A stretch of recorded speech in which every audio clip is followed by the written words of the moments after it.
وہ اللہ تبارک و تعالیٰ کی پہچان کراتی ہے، اسی لیے اس کو عالم کہتے ہیں۔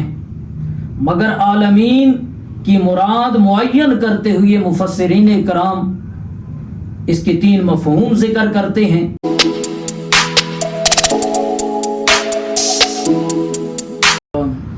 الحمدللہ وکفا والصلاة والسلام علی من لا نبی بعدہ، اما بعد فاعوذ باللہ من الشیطان الرجیم، بسم اللہ الرحمن الرحیم۔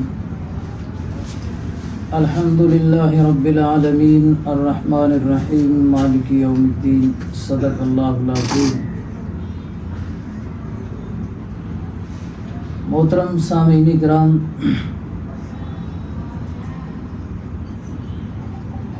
آج درس قرآن کا آغاز کرنے لگا ہوں، تو سب سے پہلے سورہ فاتحہ جو قرآن مجید کی پہلی سورت ہے اس سے آغاز ہو رہا ہے۔ تو قرآن مجید کی ہر سورت سے پہلے بسم اللہ الرحمن الرحیم یہ جملہ موجود ہے۔ تو بسم اللہ الرحمن الرحیم کے با کے متعلق نحویوں کا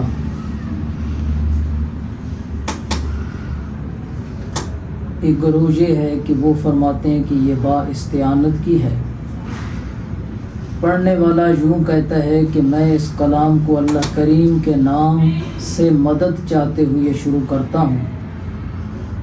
جو شخص بھی نبی کریم صلی اللہ علیہ وسلم کی سنت مبارکہ کو زندہ کرتے ہوئے رحمان اور رحیم کا نام لے کر کوئی کام شروع کرتا ہے تو وہ عملاً اس امر کا اعلان کرتا ہے کہ میرا ضمیر پاک، میری نیت مخلصانہ ہے، میرا مقصد اعلیٰ ہے اور میں توحید کا پرستار ہوں۔ تو اب یہاں پر ایک سوال پیدا ہوتا ہے کہ بسم اللہ الرحمن الرحیم قرآن مجید کی ساری صورتوں سے پہلے ہے سوائے سورہ برات کے، تو اس بسم اللہ الرحمن الرحیم کی حیثیت کیا ہے؟ تو اس کا جواب یہ ہے کہ یہ بسم اللہ صورتوں کے درمیان بطور علامت، فرق، تمیز اور بطور اختتامی فقرہ کے ہے۔ سیدنا امام مالک اور سیدنا امام اعظم ابو حنیفہ رحمۃ اللہ علیہ کی تحقیق یہی ہے، اور احادیث مبارکہ سے بھی اس کے شواہد ملتے ہیں۔ تو اب سورہ فاتحہ کی ابتدا ہو رہی ہے الحمدللہ رب العالمین الرحمن الرحیم۔ تو یہاں سے اللہ تبارک و تعالی اپنے بندوں کو اپنے سے مانگنے کا طریقہ بتا رہے ہیں۔ تو ابتدا کے اندر عنوان ہے تلقین القاب خداوندی۔ تلقین القاب خداوندی، الحمدللہ رب العالمین الرحمن الرحیم، سب تعریفیں صرف اللہ ہی کے لیے ہیں جو پالنے والا ہے سارے جہان کا، بے حد مہربان نہایت رحم والا ہے، مالک ہے روز جزا کا۔ تو یہاں الحمدللہ رب العالمین ابتدا ہی سے خالق نے مخلوق پر، مالک نے مملوک پر راز منکشف فرماتے ہوئے مخلوق کی توجہ اپنی طرف دلائی ہے کہ اپنے مالک کو مذکورہ القابات سے یاد کیا کرو۔ الحمدللہ تمام حمدیں اللہ ہی کے لیے ہیں، مطلب یہ ہے کہ تمام تعریفیں صرف اور صرف اللہ کے لیے ہیں، کسی دوسری ہستی کے لیے نہیں ہو سکتی۔ اب یہاں پر ایک سوال پیدا ہوتا ہے کہ تعریفیں اوروں کی بھی ہوتی ہیں۔ یہاں پر آپ نے جو معنی کیا ہے وہ حصر والا معنی ہے کہ تمام تعریفیں اللہ ہی کے لیے ہیں، تمام تعریفیں اللہ پر بند ہیں۔ تو اس کا کوئی دلیل، کوئی وجہ؟ تو اس کا جواب یہ ہے کہ اس معنی کے لیے ہمارے پاس 3 دلیلیں ہیں۔ سب سے پہلی دلیل قرآن کریم نے اس مضمون کو دوسرے مقام پر بیان فرماتے ہوئے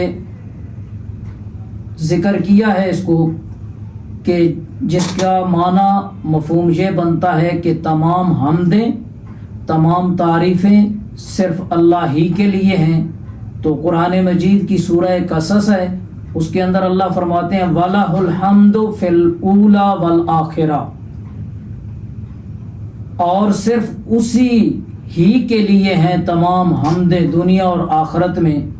قرآن مجید کے دوسرے مقام پہ اللہ تبارک و تعالی سورہ روم کے اندر فرماتے ہیں وَلَهُ الْحَمْدُ فِي السَّمَاوَاتِ وَالْأَرْضِ، اور صرف اسی ہی کے لیے ہیں تمام تعریفیں آسمانوں میں اور زمین میں۔ تو قرآن مجید کی ان دونوں آیات کریمہ کے اندر حمد کو اللہ تبارک و تعالی نے اپنی ذات ہی کے لیے خاص کیا ہے۔ اس کے بعد دلیل دوسری اس کی یہ ہے کہ الف لام معرف باللام ہے، اور یہ الف لام جنس کا ہے، اور نحات کا ناویوں کا اصول ہے کہ مبتدا معرف بلام الجنس ہو تو وہ اپنی خبر پر بند ہوتا ہے، خبر چاہے معرفہ ہو یا نکرہ ہو، مطلب یہ ہے کہ مبتدا کا معرف بلام الجنس ہونا حصر کی دلیل ہے۔ تیسری دلیل اس کے لیے یہ ہے کہ لفظ اللہ کے اوپر جو لام ہے یہ لام تخصیص کے لیے ہے اور یہ بھی حصر کا فائدہ دیتا ہے۔ تو یہاں پر تین دلیلوں سے یہ بات ثابت ہو گئی کہ تمام تعریفیں تمام حمدیں صرف اللہ ہی کے لیے ہیں اور کسی کے لیے بھی نہیں ہیں۔ اس کے بعد کہ یہ الحمد کے اوپر جو الف لام ہے یہ کون سا الف لام ہے؟ الف لام جنس کا ہے یا الف لام عاد خارجی کا ہے؟ تو یہاں پر دونوں احتمال موجود ہیں کہ الف لام جنس کا اور عاد خارجی کا بن سکتا ہے۔ حمد سے مراد ما فوق الاسباب حمدیں ہیں، تعریفیں ہیں۔ بالفاظ دیگر صفات فاعلیہ اللہ کے لیے ہیں، مثلا مالک ہونا، مختار ہونا، حاجت روا ہونا، مشکل کشا ہونا، نفع و نقصان کا مالک ہونا، دور و نزدیک سے ہر ایک کی پکاروں کو سننا، یہ تمام صفات صرف اور صرف اللہ ہی کے لیے ہیں۔ اس کے بعد ہے لفظ رب، رب العالمین۔ تو عربی گرامر کے اندر، عربی زبان کے اندر رب کے تین معنی آتے ہیں۔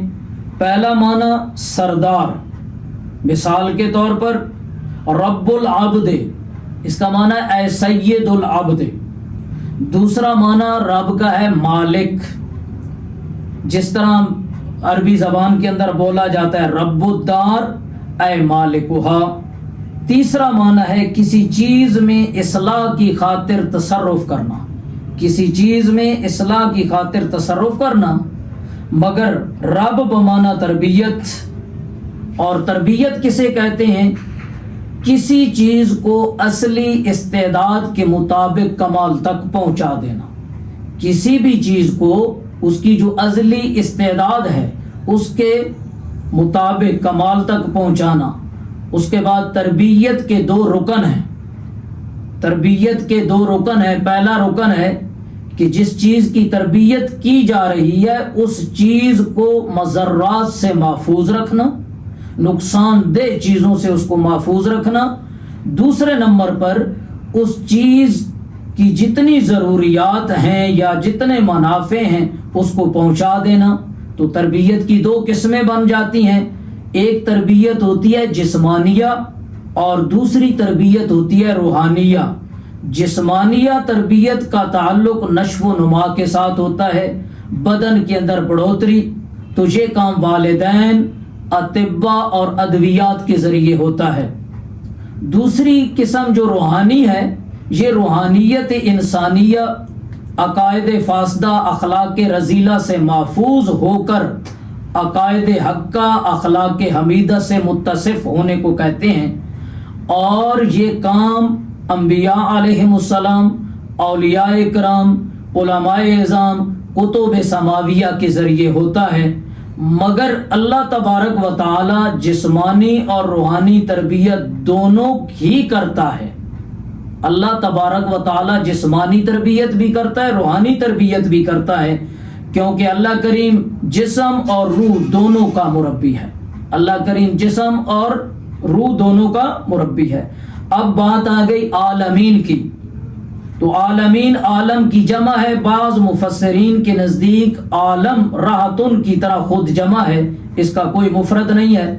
بعض مفسرین کے نزدیک عالم خاتم کی طرح اسم اعلیٰ ہے، اور عالم ان کا معنی ہے وہ چیز جس کے ذریعے صانع کاریگر کی پہچان ہو یا اس کے ذریعے پہچان کی جائے۔ چونکہ اس جہان کے ذریعے اللہ کریم کی پہچان ہوتی ہے، اس جہان کے اندر جو چیز بھی ہے وہ اللہ تبارک و تعالیٰ کی پہچان کراتی ہے، اسی لیے اس کو عالم کہتے ہیں۔ مگر عالمین کی مراد معین کرتے ہوئے مفسرین کرام اس کے 3 مفہوم ذکر کرتے ہیں۔ تو عالمین کا مفہوم پہلا جو ہے وہ یہ ہے کہ ہر موجود چیز سوائے اللہ کے جو خالق کے وجود اور توحید پر دلالت کرے اس کو عالم کہتے ہیں۔ اس کی مثال قرآن مجید کے اندر موجود ہے۔